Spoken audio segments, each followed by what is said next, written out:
जी नमस्कार मेरे बच्चों, आप सभी को नमस्कार, आप सभी का स्वागत है सेशन में। आइए आगे बढ़ते हैं मेरे बच्चों एचसीएफ एग्जाम पे और आगे चीजें सीखते हैं। आइए अब मेरे बच्चों पढ़ने जा रहे हैं टाइप 7 जहां सवाल में ये रहेगा भाई एचसीएफ जो है वो रिमाइंडर के साथ है। ऐसा रहेगा भाई वो बड़े से बड़ा मान लीजिए इसको भाग दे कितना रिमाइंडर है इस टाइप के क्वेश्चन हम डिस्कस करने जा रहे हैं। आइए तो सीधे सवाल पर आते हैं। सवाल में कह रहा है सबसे बड़ी संख्या क्या कीजिए जो 245 और 1029 को भाग देने पर 245 और 1029 को भाग देने पर प्रत्येक दशमलव 5 से चला जाए। कहता है हर स्थिति में 5 से चला जाए। मतलब वो ये कहना चाह रहा है कि वो बड़े से बड़ा नंबर जो लोगे आप वो ऐसा नंबर होगा कि एग्जैक्ट डिवाइड नहीं करेगा बल्कि 5 रिमाइंडर लाएगा। एग्जैक्ट डिवाइड नहीं करेगा बल्कि 5 से लाएगा। वो बड़े से बड़ा नंबर ऐसा होगा एग्जैक्ट डिवाइड नहीं करेगा बल्कि 5 से लाएगा। आपने ठीक है क्या कहना चाह रहा हूं? मैं ये कहना चाह रहा हूं 245 में 5 हटा दो यानी वो बड़े से बड़ा नंबर जो होगा 240 को एग्जैक्ट डिवाइड कर रहा होगा। 1029 से 5 हटाएंगे 1025 को भाग देगा, 1024 को भाग देगा। यानी कि बड़े से बड़े नंबर की हम बात कर रहे हैं वो 240 को एग्जैक्ट डिवाइड करेगा 1024 को एग्जैक्ट डिवाइड करेगा। अब क्योंकि नंबर इतना आसान है क्या जानते हैं 1024 होता है 2 की पावर 10 होता है। हां जी यहाँ तक मेरी बात समझे। और मेरे बच्चों ये 240 होता है समझते हैं 80 गुना 3 आपने बिल्कुल 80 गुना 16 गुना 5 2 की पावर 4 गुना 5 गुना 3। तो जब एचसीएफ ढूंढोगे तो कॉमन क्या आएगा दोनों 2 की पावर 4 यानी 2 की पावर 4 मतलब 16 वो संख्या है जिसे आप भाग दोगे तो दोनों ही केसेस में रिमाइंडर आपका 5 बचेगा। क्या रिमाइंडर 5 आएगा। जो सबसे बड़ी संख्या है जिसे आप 156 से भाग दें मतलब 156 को भाग दें तो रिमाइंडर क्या आएगा 181 को भाग दें again you will get reminder 6 331 को डिवाइड करें तो रिमाइंडर 6 मतलब ये हुआ कि एक्जेक्टली 150 को डिवाइड कर रहा हूं। यहां एक्जेक्टली मेरे को 175 को डिवाइड कर और यहां एक्जेक्टली मेरे को 325 को डिवाइड कर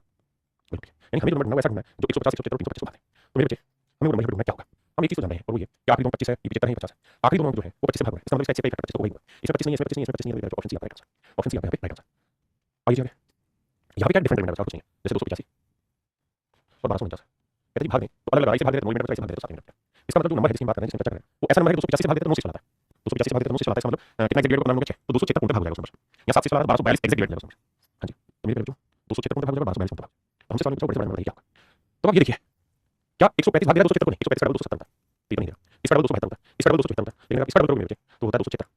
यानी ऑप्शन डी जो है यानी 138 जो है वो 276 को भाग जाएगा। चार ऑप्शन थे तीन पहले तीन ऑप्शन 276 को भाग नहीं दे रहे तो इसे चेक करने की जरूरत नहीं 4 में से काटना होगा कार्य समझ। आइए पहले जो सबसे बड़ी संख्या कीजिए जो 626 3127 और 15628 इसको भाग करें तो रिमाइंडर 1 2 3 बचे 1 2 3 बचे बिल्कुल अब क्या करेंगे तो इसका मतलब 625 एग्जैक्ट डिवाइड हुआ बहुत सुंदर। इसका मतलब 3125 एग्जैक्ट डिवाइड हुआ अति सुंदर और इसका मतलब 625 एग्जैक्ट डिवाइड हुआ अति सुंदर। अब मेरे पेपर में ध्यान देने वाली बात ये है कि 625 होता है 5 की पावर 4 3125 होता है 5 की पावर 5 धीरे धीरे याद भी होता है ऐसे होता है 625 5 की पावर 6 अब जानते हैं सबसे छोटी पावर क्या है 5 की पावर 4 यानी 625 तो मेरे पेपर में 85 625 मतलब 625 सबसे बड़ा नंबर है जिसे आप 626 को भाग देंगे 1 से 2 से भाग देंगे 3 क्लियर है। अब आते हैं मेरे बाबू अगर सवाल में ऐसा हो कि भैया रिमाइंडर दे ना रखा हो जैसे पहले सवाल में बताया 5 मिनट अगले में 9 या 6 मिनट बताया दोनों सवालों में अलग अलग बताता लेकिन अगर सवाल में आपको दे ना रिमाइंडर क्या है तो कैसे करें बताता है। अब समझिए यार दो संख्या 121 199 को किसी भी संख्या से भाग देने पर प्रत्येक स्थिति में समान से चलता है। मेरे पेपर में आपसे कॉन्सेप्ट जानना चाहूं वो ये मैं आपको कहूं कि कोई नंबर है 24 और कोई नंबर है 31 आप मुझे बड़े से बड़ा नंबर बताइए यानी कि बात है वो बड़े से बड़ा नंबर बताइए 24 को भाग दें तो भी सेम रिमाइंडर है 31 को भाग दें तो भी सेम रिमाइंडर बड़े से बड़ा नंबर छाट बताइए। तो बड़े से बड़ा नंबर जो होता है ना बाबू कुछ और नहीं होता वो हर हाल में मेरे पेपर में इनका डिफरेंस ही था इनका डिफरेंस कितना है 7 तो जो इनका डिफरेंस है वही वो सबसे बड़ा नंबर होता है जिसे आप इसे भाग देंगे 7 आएगा 7 भाग देंगे 7 21 मिनट रहती 7 28 मिनट रहती इसी तरह। हां जी जैसे मैं एग्जांपल देता हूं मैं को 39 और 50 वही वो बड़े से बड़ा नंबर बताइए जो 39 50 को भाग दें सेम रिमाइंडर लगेगा तो आप एक ही जवाब दोनों डिफरेंस ले लो 39 50 डिफरेंस क्या होगा तो सब डिफरेंस हो जाएगा। अच्छा 11 भी आंसर होगा 11 को फैक्टर है तो भी आंसर होंगे जैसे 11 33 भाग दो 6 बचा 11 24 भाग दो 6 बचा। हां जी मेरे पेपर में वो एग्जांपल लेता हूं आपके सामने मैं कहूं कि 40 और 50 वो बड़े से बड़ा नंबर बताइए दोनों को भाग दें सेम रिमाइंडर है तो दोनों का डिफरेंस है दोनों का डिफरेंस क्या है 10 10 से भाग दो 40 हो जाएगा 10 हो जाएगा यानी मेरे 10 से जब भाग रहे हैं जिनका डिफरेंस उससे भाग रहे हैं तो दोनों ही स्थितियों में 6 शून्य आएगा। हां जी ऐसा 10 पे भी आएगा और 10 किसी फैक्टर से भाग दोगे जैसे 10 फैक्टर होता है 5 5 से भाग दोगे तो भी रिमाइंडर सेम आएगा 10 का फैक्टर 2 भी होता है 2 से भाग दोगे तभी रिमाइंडर सेम आएगा। तो यही ये सवाल कॉन्सेप्ट है। सवाल में कह रहा है 121 और 199 को किस दो अंक की संख्या से भाग देने पर प्रत्येक स्थिति में समान से चला है तो ऐसी कितनी भी अंक की संख्या संभव आपको कितने नंबर possible है। तो आपको देखो सबसे पहली चीज बताओ इसे रिमाइंडर लाना है तो इसके लिए जरूरी दोनों नंबर का डिफरेंस है दोनों का डिफरेंस क्या 9 में 8 ठीक है और 9 में 2 का 7 यानी 78 से भाग दोगे तभी सेम रिमाइंडर आएगा 78 किसी फैक्टर से डिवाइड करोगे तभी सेम रिमाइंडर आएगा 78 फैक्टर होते हैं 1 गुना 78 2 गुना 39 26 की 78 और किसी भाग जाएगा भाई और किसी भाग जाएगा नीचे से जाएगा 13 की 78 बताना भाई किसी से भाग जाएगा क्या कहेंगे नहीं अब सवाल में हमसे पूछा कि भाई उसके दो अंक कितने आंसर हो सकते हैं तो आप मुझे कहेंगे सर एक तो दो अंकों की संख्या होगी एक ये होगी एक ये होगी एक ये होगी तो सवाल में हमसे पूछा भाई दो अंकों की कितनी संख्या संभव है तो 13 26 39 यानी 4 संख्या संभव है तो दो अंकों की कितनी संख्या पॉसिबल है 4 संख्या पॉसिबल यानी 4 मेरा आंसर है 11 284 और 7650 इनके बीच का डिफरेंस निकालें तो उसका डिफरेंस निकालेंगे तो किसी में निकालना है तो 14 में 5 गया 9 7 में 5 गया 2 12 में 6 गया 6 10 में 7 गया 3 तो डिफरेंस आएगा 3600 अब मेरे पेपर में मेरा जो भी आंसर होगा या तो डिफरेंस में आंसर होगा इस डिफरेंस को क्या ये डिफरेंस में आंसर नहीं हो सकता क्यों नहीं हो सकता क्योंकि सबसे आगे 3 डिजिट नंबर ये जो उत्तर आपका ना चाहिए 3 अंकों की संख्या लीजिए लेकिन यहाँ दिक्कत ये है 2 अंकों ना 4 अंकों की संख्या तो इसको भाग देंगे किससे जाएगा तो एक तो 1 गुना 3 6 जाएगा और धीरे धीरे स्पीड में नहीं 2 से जाएगा 3 से जाएगा 3 2 5 नहीं जाएगा 3 से भाई 3 से भागने के लिए जोड़ी नहीं जाएगा 4 से जाएगा 5 से जाएगा 6 से जाएगा 7 से जाएगा 7 5 35 1 बचा 7 कम 7 तो 5 बचा 7 से भाग जाएगा 7 35 1 12 7 कम 7 5 7 7 नहीं जाएगा 7 से जाएगा 8 से जाएगा 9 से जाएगा 11 से 3 2 5 9 से 15 11 से नहीं जाएगा 11 की डिग्री 9 से 15 11 से नहीं जाएगा 13 से देखो भाई 9 से 13 से देखो आया तो 13 से 13 26 10 बचा 113 13 के साथ 1 जाता और 119 भाग नहीं जाता। अब 17 से 13 का 14 से जाएगा 15 से जाएगा 16 से जाएगा 17 से 17 24 बचा कितना बचे 2 17 17 5 17 से भाग नहीं जाएगा और 17 का सीधा 19 पे यानी इस तरीके से धीरे धीरे धीरे दिमाग लगाकर करना पड़ेगा 19 बात है 19 19 38 तो 2 कम है यानी 17 172 है 19 में 171 1 और फिर 9 का 19 भाग जाएगा इसका 19 का मल्टीपल 19 का 19 ठीक है 19 में 171 और 19 का यानी मेरे पेपर इसके को मिला के 4 करेंगे ठीक है। अब समस्या ये है कि हमें चाहिए 3 अंकों की संख्या क्योंकि उसने कहा था तो 3 अंकों की संख्या मेरे पेपर ये तो ऑप्शन डी में रहेगा आंसर। हां जी ऑप्शन डी में रहेगा आंसर। आइए देखिए अभी तक क्या था ये दो ही नंबर थे तो दोनों नंबर का डिफरेंस होता है वही आंसर होता है उसका फैक्टर आंसर होता है यहां मैंने नंबर दिए 3 फिर क्या करें मेरे बच्चे हैं कौन सा सीखेगा अगर दो से ज्यादा नंबर जैसे मान लीजिए नंबर n दूसरा नंबर n2 तीसरा नंबर n3 चौथा नंबर n4 बहुत सारे नंबर आप मेरे जो के पूरा तो मेरे बच्चे और फिर सेम नंबर है तो इनका डिफरेंस तो मेरे जो इनके डिफरेंस का HCF निकल जाएगा HCF D1 D2 D3 and so on. इन सबका जो HCF निकल जाएगा डिफरेंस का मेरे तो वही वो सबसे बड़ा नंबर होगा जिसे आप जिसको आप n1 n20 को भाग दोगे जिस नंबर से तो आपका हर हाल में रिमाइंडर सेम आएगा। क्लियर है भाई? फाइन। इसको याद रखना माही को करेगा कि आपकी आवाज बहुत स्लो आ रही है। तो अब मेरे चाहिए इस सवाल में हमें करना ये होगा कि पहले इन दो का डिफरेंस ले लो, इन दोनों का डिफरेंस आएगा 108 24 का डिफरेंस 16, फिर इन दोनों का डिफरेंस ले लो 156 24 का डिफरेंस आएगा 32। अब मेरे में क्या करना होगा हमें HCF लेना होगा किसका दोनों डिफरेंस आएंगे 16 और 32 का 16 और 32 का मेरे में HCF ये तो नेक्स्ट वाला 16 और 32 का HCF है। इसका मतलब मेरे में 16 सबसे बड़ी संख्या होगी जब 16 से 108 को भाग दोगे 24 को 156 को भाग दोगे तो हर हाल में आपका 3 ही मिनट लगेगा। मेरे में आपका आंसर होगा 62 भाई जी अंकित सिसोदिया। अंकित सिसोदिया का प्रीवियस क्वेश्चन भाई मेरे जो मैं क्लास में कॉन्सेप्ट सिखाने के लिए तो अपनी तरफ से सवाल बनाता हूं लेकिन उसके बाद फिर जितने भी सवाल लेता हूं सारे प्रीवियस के होते हैं। आप अगर डेट वाइज पूछेंगे डेट वाइज बता सकते हो कौन सा एग्जाम में किस सेट में क्वेश्चन आया सारे के सारे सिसोदिया क्वेश्चन जो है वो मेरे प्रीवियस एग्जाम के ही समझाने के लिए मैं जरूर इस्तेमाल करता हूं अपने कॉन्सेप्ट छोटे सवाल बाद में। ये क्वेश्चन मेरे जो ये CHSL का है combined higher secondary level question और अभी का लेटेस्ट वाला हर सिंगल क्वेश्चन आप अभी जाए नेट पे सर्च मार ले क्वेश्चन को गूगल पे सेंड कर देगा आपको CHSL की निकल जाएगी।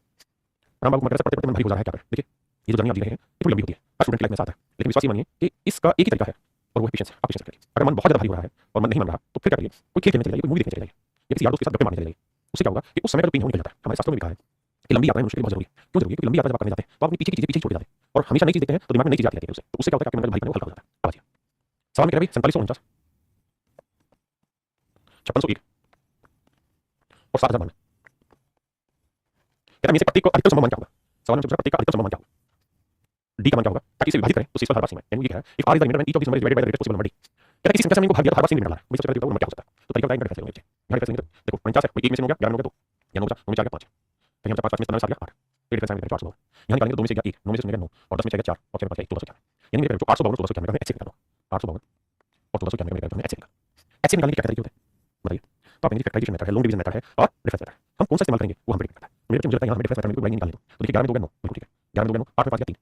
और ये 14 में 639 का आंसर। अब 639 का डिफरेंस है मुझे चाहिए HCF इन दोनों नंबर का तो 639 इसको भाग देगा क्योंकि इसका डबल करेंगे तो भी भाग देगा इसका फैक्टर किससे भाग जाएगा सर 9 से भाग जाएगा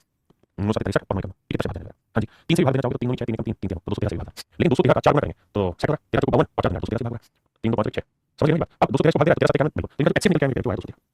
इनका HCF निकल के आएगा जो है 213 इनका HCF निकल के आएगा 213। अब हमसे पूछा क्या होता है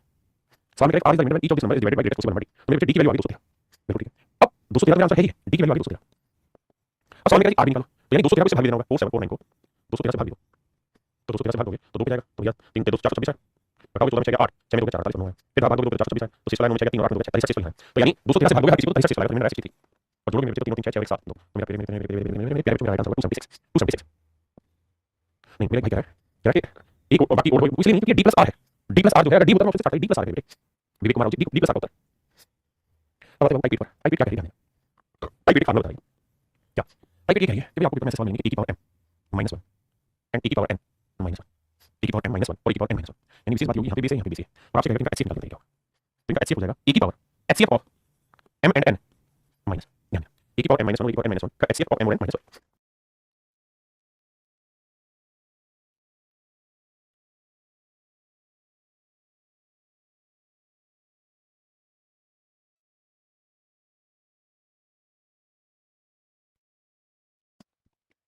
ऐसे नहीं बच्चों एक चीज अगर e की पावर m + 1 और e की पावर n + 1 यानी दोनों जगह प्लस का निशान है पीछे जो निशान है बच्चों माइनस का यहाँ प्लस का तो इसका HCF हो जाएगा क्या e की power HCF of m and n + 1 लेकिन अप्लाई तभी होगा प्लस वाला जब m और n दोनों ओड पावर ओड विषम संख्या अगर ये विषम नहीं है बच्चे तो आंसर नहीं होगा फिर से बता दूं ये टाइप का एक्सप्रेशन है इसका HCF जब निकालोगे तो ये हो जाएगा अगर प्लस वाला लेकिन होगा तभी जब m और n दोनों ओड लेकिन अगर माइनस वाला है तो होगा नहीं तो हाजिर नहीं अप्लाई ठीक है। अब दिक्कत ये है कि ये टाइप आपको बहुत बाद में समझ में आएगी जब आप नंबर पाएंगे ठीक है। आइए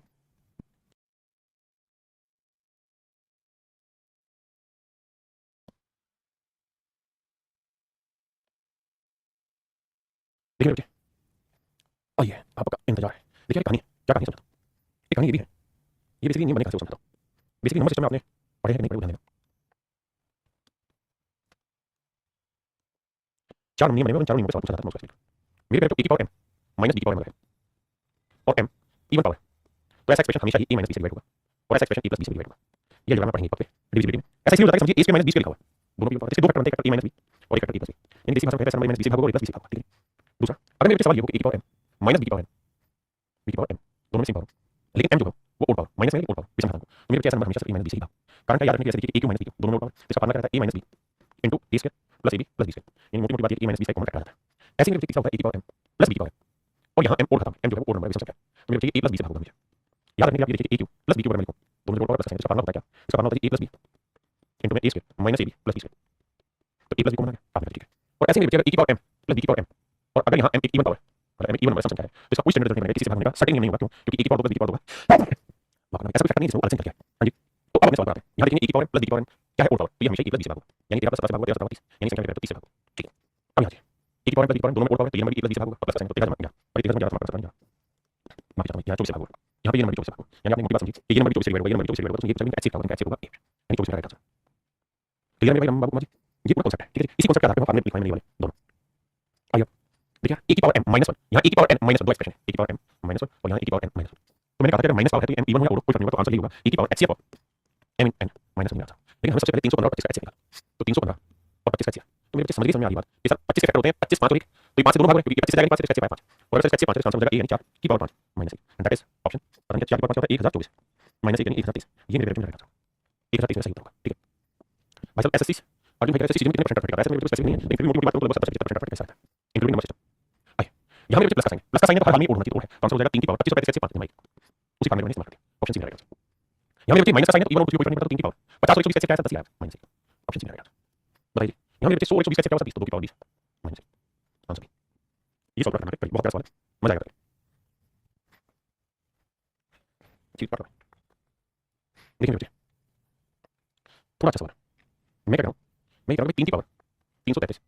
को मैं m मानना ध्यान देना इसको मेरे वैल्यू में m मानना और 3 की पावर 334 इसको मेरे वैल्यू में n मानना इसको मेरे वैल्यू में n मानना तो ध्यान दोगे यहाँ जो सवाल है ये है e की पावर m प्लस 1 और यहाँ जो है वो e की पावर n प्लस 1 तो आपका आंसर क्या होगा आपका आंसर यही होगा कि सर इनका कोई निकालना m और n कैसे निकालो इसका निकालो m और n का मैंने a का माना मैंने a इस 3 को माना हुआ है तो ये 3 है जो सबसे 20 है इसको मैंने 3 लिखा 3 की पावर 333 m माना 3 की पावर 334 मैंने n माना क्लियर है मेरी बात तो अब मुझे नीचे के बारे में जानना है ये सब 3 की पावर 333 और 3 की पावर 334 क्या मुझे इनका HCF बता सकते हैं तो आप मेरे साथ बता सकते हैं HCF में बेसिकली हमेशा छोटी पावर लेते हैं तो 3 की पावर ये और 3 की पावर ये छोटा क्या है 3 की पावर 333 हाँ जी क्या है 3 की पावर 333 समझ रहे ना तो 3 की पावर 333 छोटी वैल्यू 3 की पावर 333 मेरी छोटी वैल्यू तो यही दोनों का HCF होगा इसका आंसर जो होगा वो a यानी 3 की पावर 3 की पावर 333 प्लस 1 ये मेरा राइट आंसर होगा बहुत सारे बच्चों को समझ में आएगा बहुत नहीं आएगा due to lack of number system knowledge धीरे धीरे जाएगा अभी जितनी समझ में आती है कोशिश करिए अब अभी तक जितनी आपने सवाल लिखे सब में यहाँ क्या था एक था यहाँ एक है नहीं तो एक बनाओ कैसे सर नौ को लिख सकते हैं 3 की पावर 2 तो 3 की पावर 2 यहाँ पे 3 की पावर 2 यहाँ पे 3 की पावर 2 कॉमन ले लेंगे तो ये बचेगा 3 की पावर 27 माइनस 1 ऐसे ही 3 की पावर 2 लिखोगे कॉमन ले लोगे तो यार 3 की पावर 2 कॉमन लेने के बाद 3 की पावर 36 माइनस 1 मेरे बेटे ऐसे निकालते हैं तो ऐसे में क्या होगा 3 की पावर 2 है यहाँ 3 की पावर 2 है तो सबसे पहले 3 की पावर 2 कॉमन ले जो कॉमन नंबर है अब इन दोनों का ऐसे निकालो सीक्वेंस की पावर n - 1 की पावर n - 1 तो करना क्या 36 और 27 कैसे निकालना 36 और 27 कैसे होगा कितना होगा 9 27 36 कितना होगा मेरे बच्चे इसका आंसर आएगा 3 की पावर 9 माइनस 1 अब मेरे 3 की पावर 2 को इससे गुणा करके पावर ऐड लेंगे बेस में पावर ऐड लेंगे तो 9 तो क्या हो जाएगा -3 की पावर 2 इसको और सुंदर से रिफ्लेक्ट करो तो 3 की पावर 11 3 की पावर 2 को लिख सकते हैं तो मेरे आंसर होगा 3 की पावर 11 माइनस 9 ऑप्शन डी आपका करेक्ट आंसर होगा बताइए अगर प्लस माइनस हो तो क्या करें तुम नहीं ना करता हो राजा सीधा अंदर आओ राजा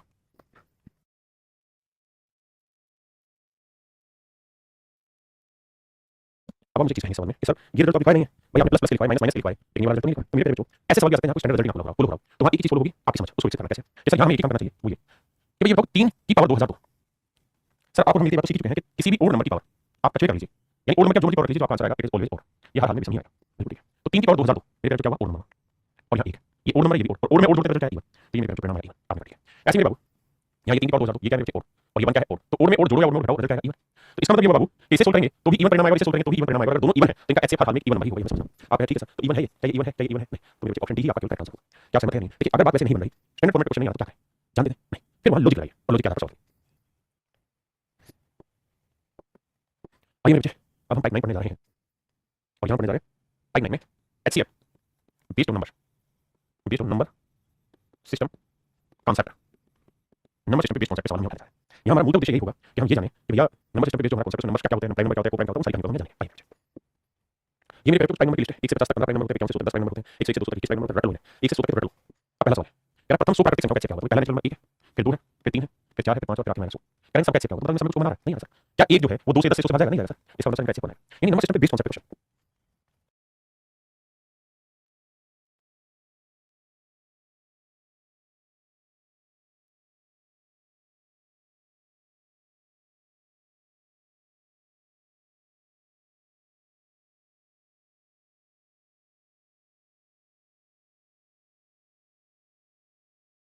आइए बाबू कह रहा है p की वैल्यू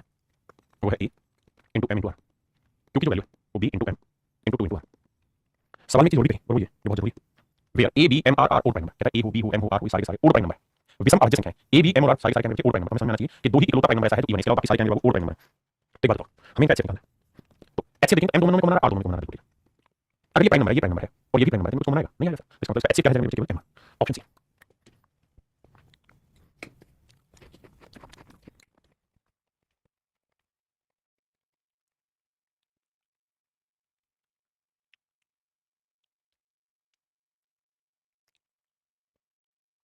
आइए सुनना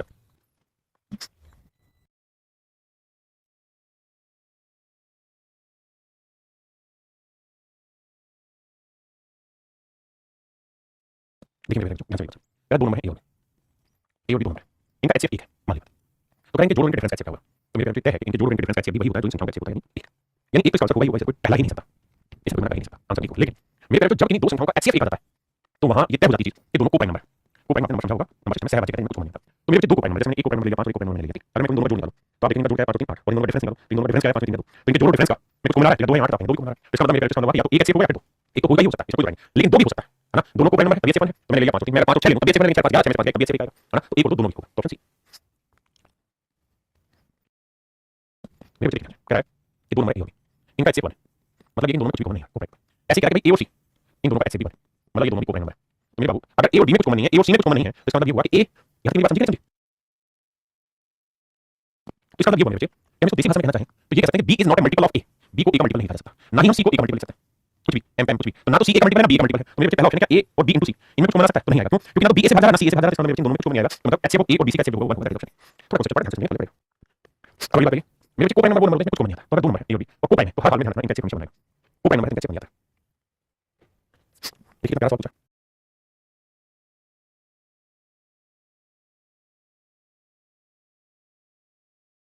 देखो बनाने की हद होती है या तो प्रोडक्ट ऑफ टू कोपाइन नंबर दो सहभागी संख्या का प्रोडक्ट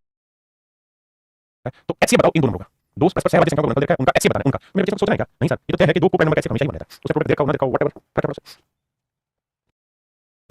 क्या मेरे सभी भाज्य संख्या का HCF आते हैं तो जितने भी प्राइम नंबर होते हैं किसी से बाहर नहीं जाते अपने आप से एक से जाते हैं तो मतलब एक ऐसा नंबर होगा जो सभी में कॉमन आएगा HCF बनो there are three prime number the product of the first number is the product of the last number मेरे बच्चे मान लेता हूं तीन प्राइम नंबर ए बी और सी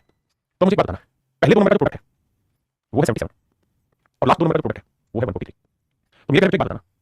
इस 77 में भी मौजूद है हां और 143 में भी मौजूद है हम ये नहीं कह सकते कि सर बी ही सबसे बड़ा नंबर होगा जो दोनों में कॉमन आएगा मतलब हर हाल में दोनों का HCF आएगा वो भी आएगा सामने ठीक है अगर मैं दोनों का HCF बताऊं तो 77 और 145 HCF निकालो 11 आएगा निकाल देंगे इसका मतलब बी की वैल्यू हो 11 तो इनका HCF भी 11 है और इसी को हम बी भी बोलेंगे ये जो बीच वाला नंबर है वो 11 अगर पहला नंबर बताओ तो दूसरा नंबर 11 11 को किसी नंबर से 7 से दूसरा नंबर 11 को किसी नंबर से 47 और क्या तीन भाज्य संख्या पहली दो नंबर ए और बी का प्रोडक्ट 189 और आखिरी दो का प्रोडक्ट 799 मेरे बाबू आप इस पॉइंट को समझिए कि बी यहाँ पे भी मौजूद है और बी यहाँ पे भी मौजूद है बी दोनों ही जगह पे सामने अगर मेरे बच्चे बी दोनों ही जगह पे शामिल है तो इस बात का क्या हुआ कि दोनों का HCF जो होगा भी हुआ दोनों का HCF भी हुआ आप निकालिए अब HCF निकालो 1891 और 7991 तो 1891 और 7991 कैसे निकाला फैक्टर डिफरेंस लोगे मुझे डिफरेंस लेना आसान है क्योंकि क्या मैं कहना कुछ फील होता है एक में जीरो नोमिनल का जीरो नोमिनल का 1 और साथ में क्या है यानी डिफरेंस है 100 तो मेरे पे या तो डिफरेंस 61 या 61 का फैक्टर ना बना लेता हूं या 61 का HCF होगा इसका कोई फैक्टर अब 61 का फैक्टर 61 बना सो अब आप जानते हैं 61 प्राइम नंबर हमने कहा और ये भी हमने डिसाइड किया 2 सेकंड पहले इसका HCF b होगा b का प्राइम नंबर जो कि सवाल में खुद ही कहा कि तीनों प्राइम नंबर तीन भाज्य संख्या तो HCF प्राइम नंबर 100 में 61 into 100 करेंगे 100 के जो भी पूरे करेंगे इस नंबर को भी भाग देंगे वो नंबर को भाई हां ना 2 भाग देगा 5 भाग देगा 50 भाग देगा 25 भाग देगा 4 भाग देगा इसका मतलब HCF 61 तो b की वैल्यू 61 अब सबसे बड़ा नंबर बताओ तो b की वैल्यू 61 है गुना c यानी सबसे बड़ा नंबर c का नंबर प्रोडक्ट 7991 देखिए काटेंगे तो 61 से काटेंगे 61 61 बचा कितना जी 9 में गया 8 7 चलेगा 18 फिर 9 फिर 6 18 तो यह 183 बचा कितना जी 6 फिर 1 61 तो मतलब बड़ी संख्या c है उसकी वैल्यू मेरे को option C is my dear student option C आपका करेक्ट आंसर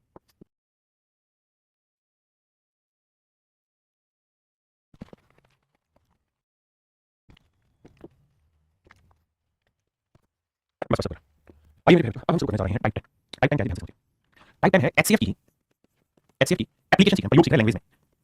यानी बड़ी बड़ी भाषाएं होंगी वहां HCF का यूज कैसे होता है और कैसे पहचानें कैसे निकालना है नहीं उसको बताएं तो अब मेरे बच्चे चर्चा करें application of HCF what problem of HCF पहला सवाल आपके सामने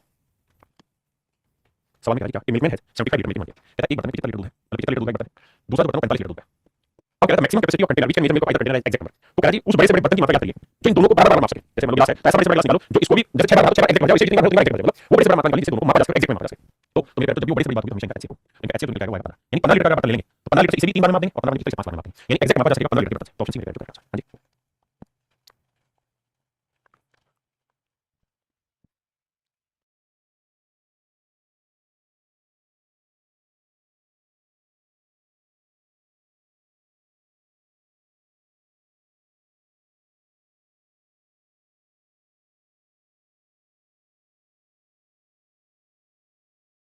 देखिए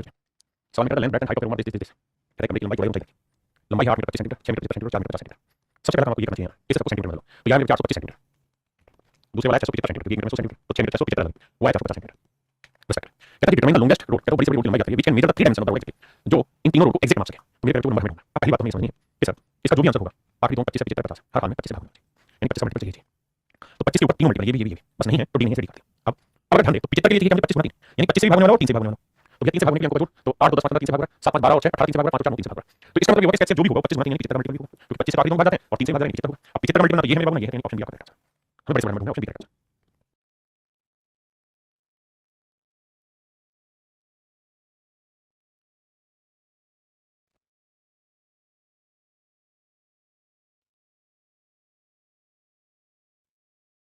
देखिए बाबू, कहता है two pieces of length 1.5 metre 1.2 metre are to be cut into equal pieces without leaving any extra length.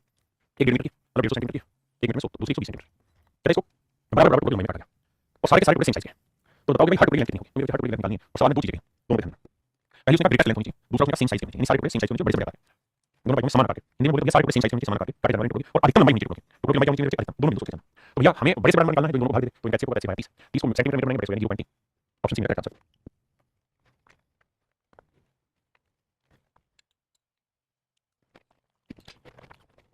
तो भाई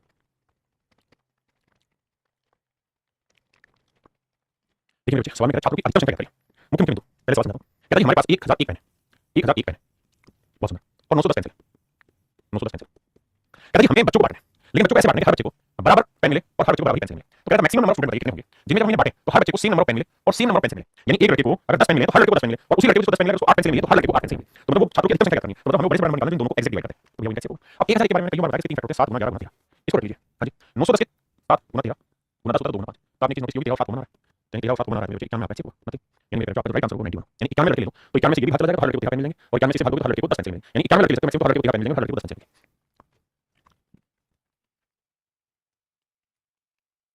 देखिए बाबू, सवाल को समझिए, बहुत ही खूबसूरत सवाल है भाई। सवाल ये है कि भाई हमारे पास 48 क्रिकेट टीम है, 48 क्रिकेट टीम है, 72 गेंदें हैं हॉकी की और 84 गेंदें मेरे जो टेनिस की। अब मेरे बच्चे कहानी को समझना, ये गेंद इस तरह से है, जैसे क्रिकेट की गेंद है, ये हॉकी की गेंद है, और ये मेरे बच्चे टेनिस की गेंद है। ठीक है, क्रिकेट की जो गेंद है वो ये सफेद है, हॉकी की जो गेंद है वो येलो कलर की है बाबू, और मान लो टेनिस की जो गेंद है वो गुलाबी रंग की है। अब करेंगे गेंदों को लाइन में लगाना, लेकिन इस तरह से लगाना कि एक बार अगर क्रिकेट की गेंद लगा दी आपने तो फिर सारी बार क्रिकेट की गेंद लगाएंगे। यहाँ लिखा हुआ यहाँ से कॉन्सेप्ट होने जा रहा है, तो धीरे समझिए, कोई जल्दबाजी नहीं समझने की। सवाल हमको कह रहा है बाबू, कहता है and they have to be arranged in several rows in such a way that every row contain the same number of balls. कहता है हर लाइन में गेंदों की संख्या सेम होनी चाहिए और वो एक ही टाइप की होनी चाहिए, और उन्हें कई पंक्तियों में इस प्रकार और उन्हें कई पंक्तियों में इस प्रकार इस तरह व्यवस्थित करना है कि प्रत्येक पंक्ति में एक प्रकार की समान संख्या में गेंदें, यानी एक ही टाइप की गेंदें और सेम नंबर ऑफ बॉल्स हो। तो ये हमें ऐसे व्यवस्थित करना है, और साथ में कह रहा है कि पंक्तियों की संख्या मिनिमम होनी चाहिए, यानी मिनिमम नंबर ऑफ बॉल्स बनानी है। तो कहने का मतलब ये है भाई कि अगर आपने एक लाइन में क्रिकेट लगा रहे हो तो सारी क्रिकेट लगेंगी, ऐसा नहीं हॉकी लगेंगी, सारी क्रिकेट लगेंगी। समझ रहे हैं? ऐसे या एक रो बना रहे हो तो क्रिकेट लगेंगी। ऐसे मेरे बच्चे अगर आपने